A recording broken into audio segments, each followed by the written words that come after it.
there is this very strong belief that uh, companies which are going to do capex or capital expenditure related those themes will come to the fore, value will come to the fore.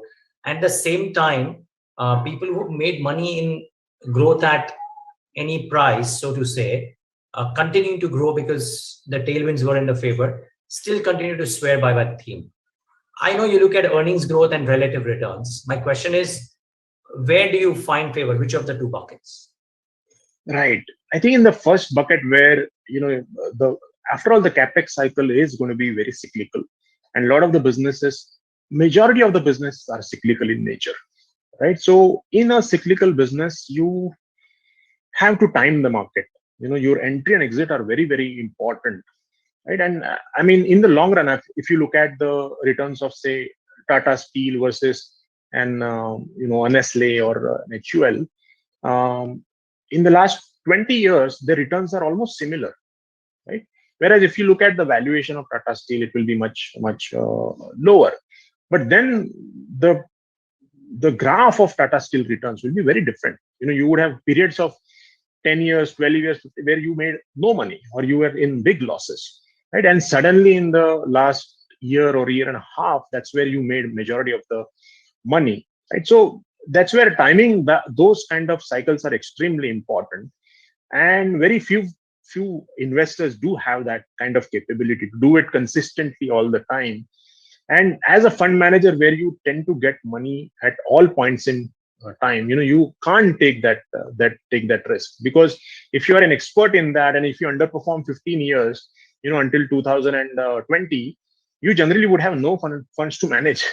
And by the time you get the funds to manage, those stocks would have run significantly up. So as a fund manager, it becomes almost impossible to run a strategy which is based on timing these kind of themes. And hence, you just keep on focusing on companies where the earnings growth is high. And as I said, I can't predict the earnings growth for the next 10 years, but I can reasonably predict at a portfolio level the companies that I pick from a 2 to 3 year point of view. And you keep on rolling down the evaluation ball. And sometimes a company you tend to hold for 10 years, sometimes you exit in 3 years. So that's how you do. But main thing is the risk. Risk is something that you need to evaluate from a much longer term perspective. You can't just evaluate risk from a 2 to 3 year perspective. And that risk, if you think from a cyclical company point of view, it is almost sure that risk will come within the next 10 years. And that's where you generally stay away from that, because risk is something that you can very rarely time. It comes from anywhere and it comes suddenly.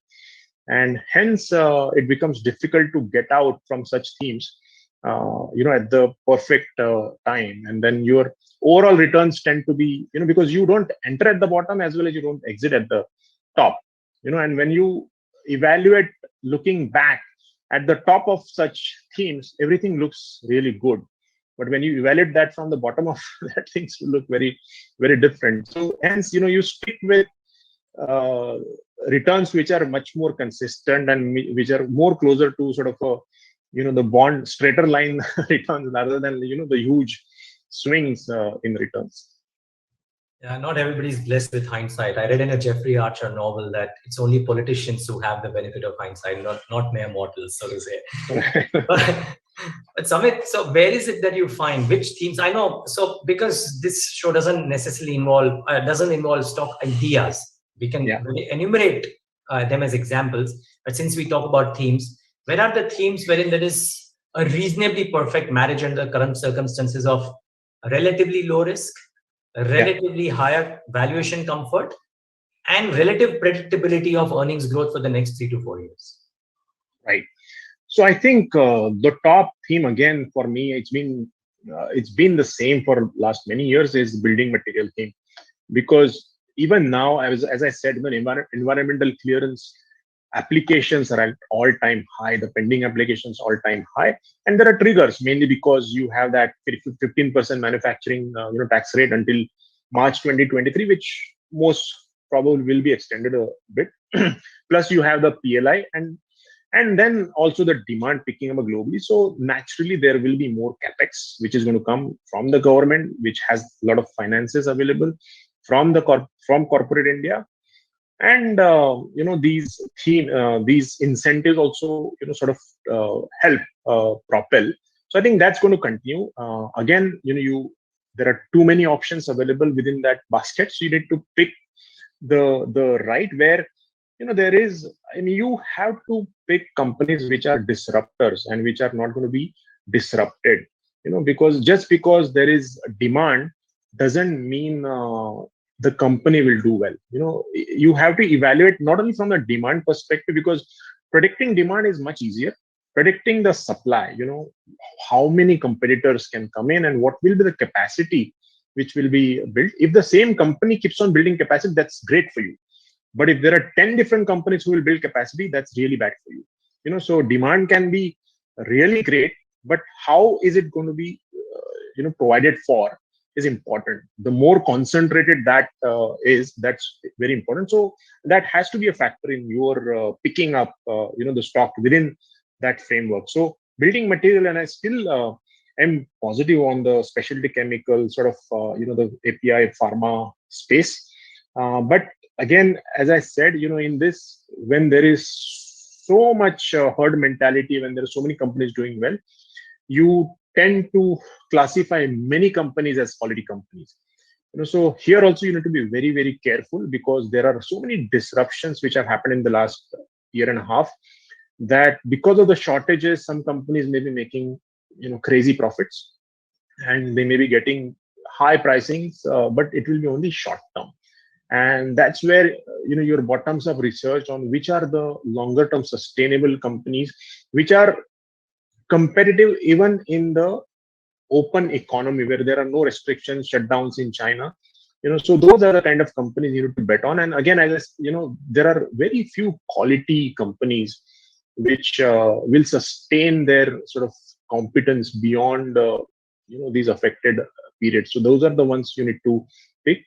Third one, I would say real estate. I'm really, really positive about. After 10 years of sort of stagnant pricing, there is demand which has come up. I mean, there is trigger of COVID, with work from home, school from home, people needing higher. And the inventory levels have come down to the lowest level in many of the metro cities.